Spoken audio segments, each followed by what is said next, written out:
ખાસ કરીને ward number 5ના અમુક વિસ્તારોમાં વી માર્ટ સામેનો રસ્તો, જોગર્સ પાર્ક્સની આજુબાજુનો રોડ કે જ્યાં છેલ્લા એકાદ વીકથી અમારી એસ્ટેટ શાખાની ટીમની સતત ઝુંબેશ ચાલી રહી છે. એ ઝુંબેશના ભાગરૂપે કોઈ પણ રેકડી ધારક હોય કે નીચે બેસીને ધંધો કરનારા, પાથરણાથી ધંધો કરનારા વ્યક્તિઓ હોય એની જપ્તીની કાર્યવાહી ચાલુ છે. એની સામે અત્યારે કે અમને હમણાં બેસવા દો, અમારો વ્યવસાય છે એ ચાલવા દો, એવી રજૂઆત કરવા માટે અમુક વ્યક્તિઓ આવેલા હતા. એમને ખાસ અમારો મેસેજ એ જ છે કે કોઈ વોર્ડ નંબર 5 કે અમુક વિસ્તાર એ સ્પેસિફિક વિસ્તારમાં ત્યાં ઝુંબેશ કરવી એવું નથી.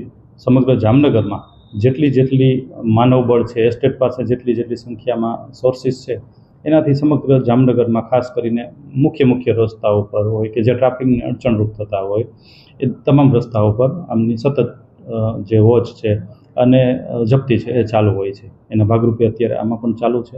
ભવિષ્યમાં બની શકે કે સ્ટ્રીટ વેન્ડર પોલિસી જામનગરમાં પણ લાવવામાં આવે, પણ એ પોલિસી લાવ્યા પહેલાં એની એક ખાસ સાયન્ટિફિક સર્વેની જરૂર પડતી હોય છે કે કઈ જગ્યા જાહેર જગ્યા અવેલેબલ છે, એમાં કેટલી જગ્યાઓ છે, એમાં ક્યાં રેકડી કે પથરાળાવાળા પોતાનો વ્યવસાય કરી શકે અને ક્યાં પાર્કિંગ પણ કરી શકાય. આ બધી વસ્તુને ધ્યાનમાં રાખીને એક પોલિસી આગામી સમયમાં બનાવવામાં આવે.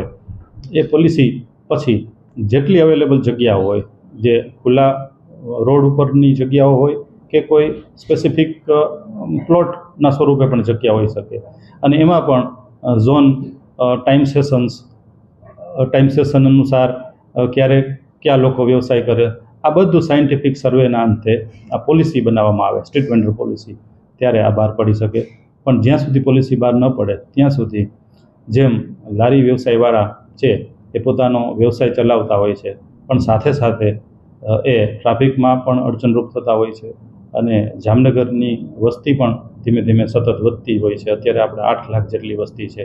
8 લાખની વસ્તીને જોઈએ તો બાઇક અને 4 વ્હીલની સંખ્યા પણ સતત વધતી હોય ત્યારે ગમે એટલા રોડ આપણે પહોળા કરી રહ્યા છીએ, નવા ટીપીના રસ્તાઓ પણ આપણે સમાંતર એટલા ખુલ્લા કરી રહ્યા છીએ, પહોળા બનાવી રહ્યા છીએ, પણ છતાંય જે વધતો આ વાહન વ્યવહાર છે એમાં રસ્તા જેટલા પહોળા કરો પણ એની જરૂરિયાત વધતી જ જાય છે, રસ્તાની જરૂરિયાત.